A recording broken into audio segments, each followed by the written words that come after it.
So for dinner I got something special. Got king crab legs. Last winter I went up to Nome with my son Nathan and we caught king crab through the ice. I've got this little jar with garlic and butter in it. Just kind of loosen the lid, sit that right by the fire.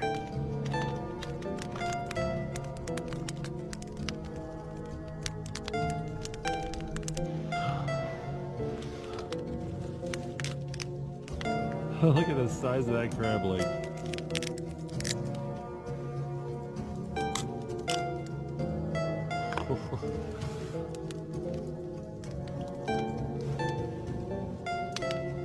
Oh, that was so warm and delicious.